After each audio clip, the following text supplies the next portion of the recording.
Assalamualaikum warahmatullahi wabarakatuh. Kita bertemu lagi sambungan penjelasan ke atas buku saya, Panduan Akidah dan Ibadah Ketika Sakit.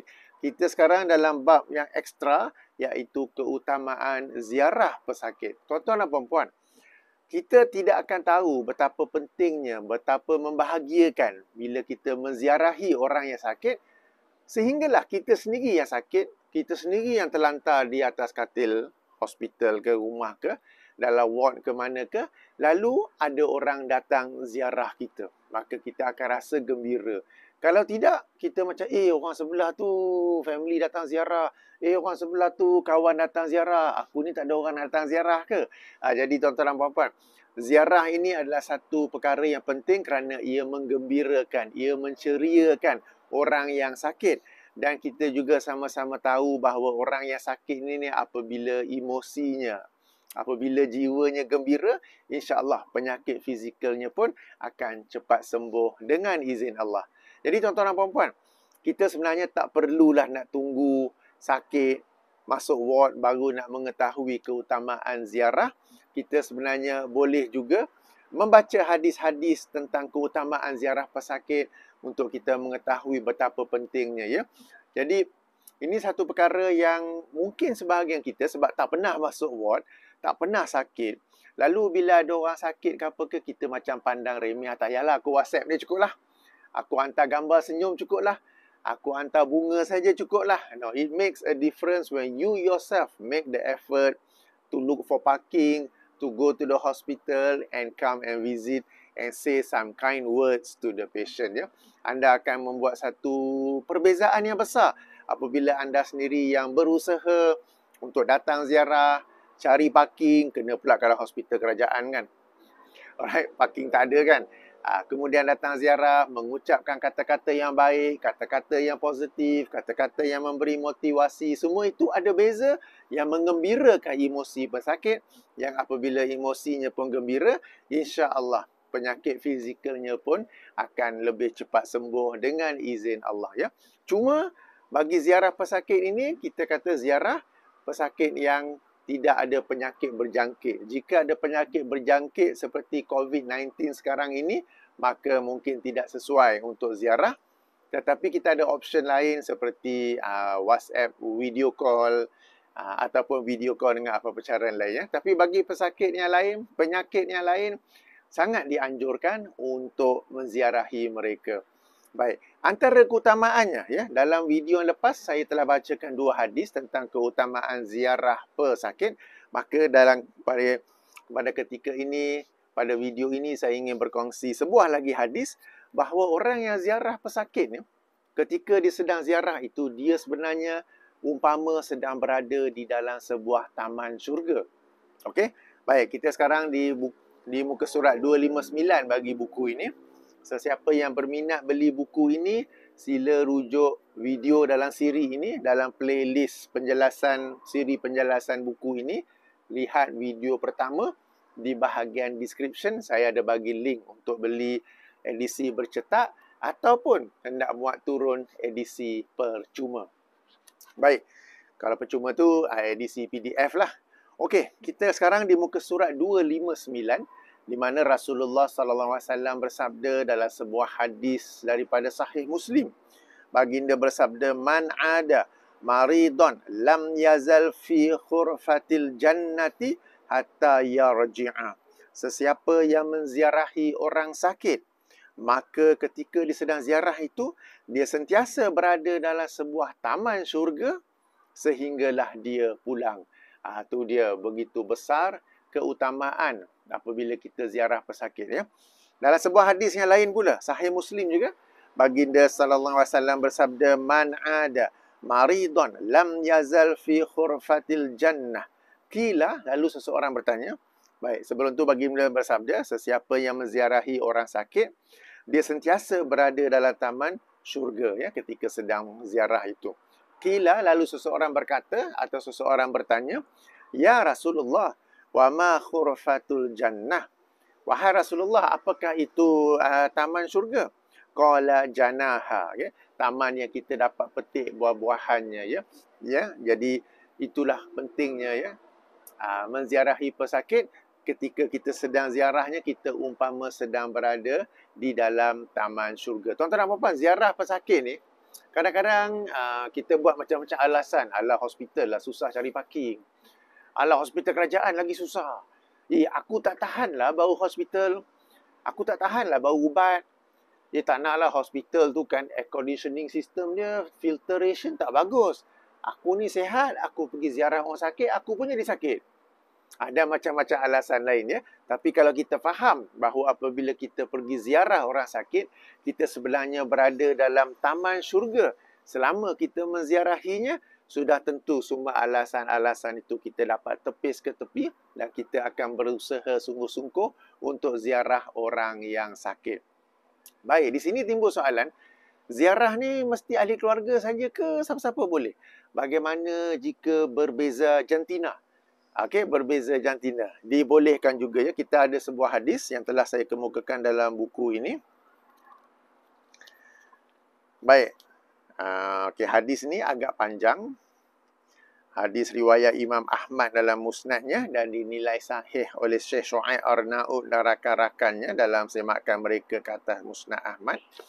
Okey, bahawa Aisyah radhiyallahu anha, isteri Nabi sallallahu alaihi wasallam, beliau pergi menziarahi beberapa sahabat yang jatuh sakit ya. Yang ini apabila mereka baru berhijrah dari Mekah ke Madinah, ada beberapa sahabat yang jatuh sakit. Antaranya ayah beliau sendiri, ayah Aisyah yang bernama Abu Bakar.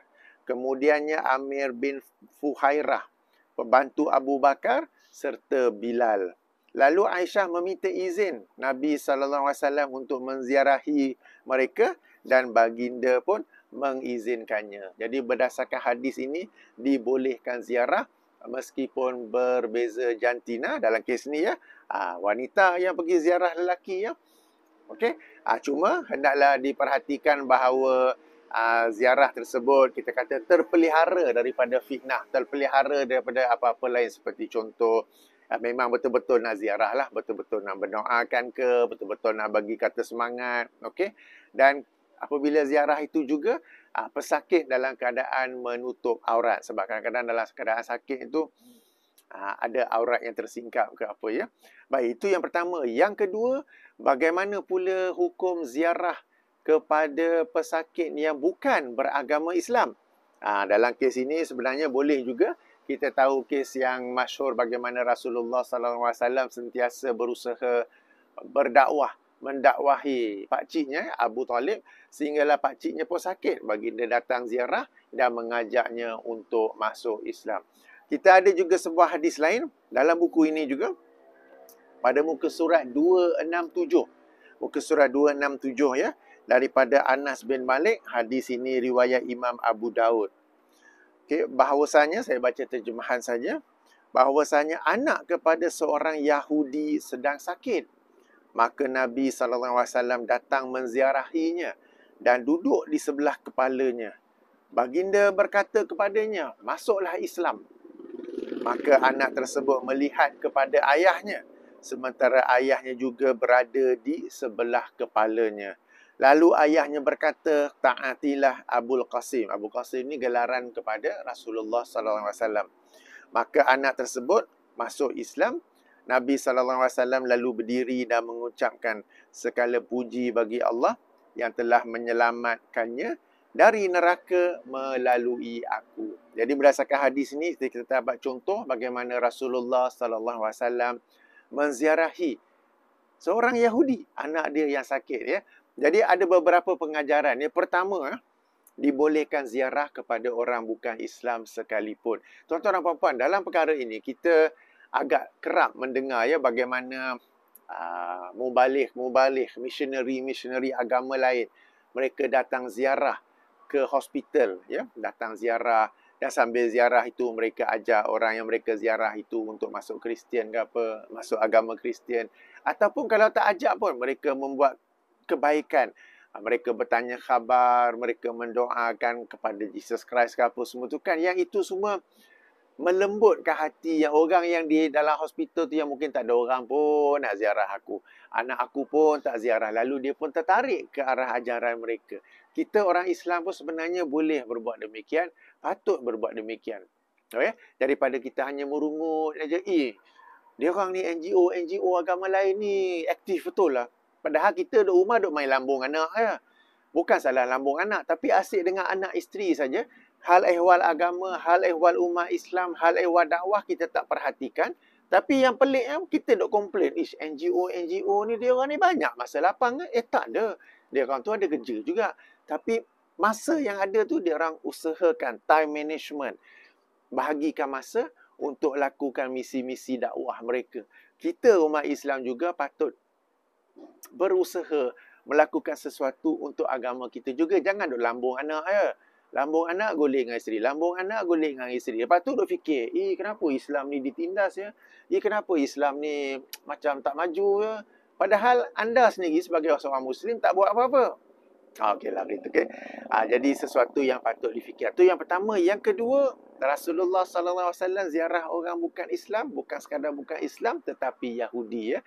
Jadi tuan-tuan dan puan-puan, kita memang memusuhi Zionis yang menzalimi rakyat umat Islam kita ya, saudara-saudara Islam kita di Palestin, tetapi tidaklah bererti kita hukum semua orang Yahudi secara pukul rata. Di kalangan orang Yahudi ada yang adil, ada yang amanah, ada juga yang mengkritik tindakan Zionis ya terhadap umat Islam di Palestin. Jadi hendaklah kita berlaku adil. Tengok Rasulullah SAW, Yahudi yang memusuhi Islam, baginda memusuhinya. Tetapi Yahudi yang neutral, baginda bukan neutral, bukan sekadar neutral, tetapi juga pergi menziarahi anaknya yang sakit. Dan diambil juga peluang itu untuk dakwahnya kepada agama Islam ya. Tuan-tuan dan puan-puan, jadi demikian 2-3 pengajaran daripada buku ini ya pada ketika ini, pada malam ini. Okey, keutamaan ziarah, di mana ziarah ini ketika kita ziarah orang sakit baik di hospital maupun di rumahnya, kita saat itu sedang berada dalam taman syurga. Kadang-kadang nak ziarah ni memang macam-macam alasan. Itulah, tapi kalau kita tahu betapa utamanya, betapa pentingnya, betapa besarnya ganjaran ziarah orang sakit ni, sudah tentu kita pun akan, daripada tadi buat alasan supaya tak ziarah, kita pun akan mencari-cari alasan supaya kita dapat menziarahinya. Pertama, yang keduanya, kita boleh ziarah meskipun berbeza jantina, cuma hendaklah diperhatikan agar tidak berlaku fitnah. Kita ziarah atas tujuan yang benarlah. Dan kemudiannya ialah boleh juga menziarah, patut juga ziarah kepada orang bukan Islam. Walaupun bukan keluarga kita, tak semestinya keluarga kita ziarah. Sesiapa yang ada masa lapang atau yang boleh membahagikan masa lapang, hendaklah dia berusaha pergi saja mana-mana hospital, ziarah, give them some kind words, some motivational words. Kita boleh berdoa kepada Allah agar beliau, tak kisah dia yang beragama Hindu ke, Buddha ke, tak ada agama ke apa ke, agar disembuhkan apa. Mungkin saat kita berdoa tu pertama kali dia dengar nama Allah. Mungkin saat kita berdoa itu pertama kali dia mendengar seorang Muslim yang mendoakan dia. Selama ni tak ada pun. Jadi mungkin itu menjadi satu pencetus awal untuk dia minat kepada Islam. Mungkin ya, tapi at least we make an effort. Kita usahakan sesuatu ya, kita doa, ya Allah sembuhkanlah Mr. Chong, ya Allah sembuhkanlah Mr. Rama dan sebagainya ya. Dan dia pun, first time ada seorang Muslim mendoakan aku. Okay. Selama ni macam biasa-biasa saja ke apa, ataupun yang berbeza ya. Pertama kali dia dengar. Jadi pertama kali dia pun tertarik dengan Islam ke. Kenapa you doa macam tu ke? Apa maksud doa ke? Sebagainya dan sebagainya ya. Baik, moga-moga bermanfaat. Seterusnya nanti insya-Allah dalam siri akan datang kita sambung lagi pula ketika dalam taman syurga. Ketika ziarah orang sakit, apa yang patut kita buat? Apa yang patut kita ucapkan?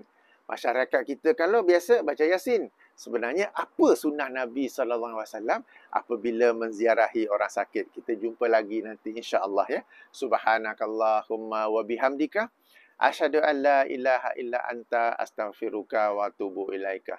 Assalamualaikum warahmatullahi wabarakatuh.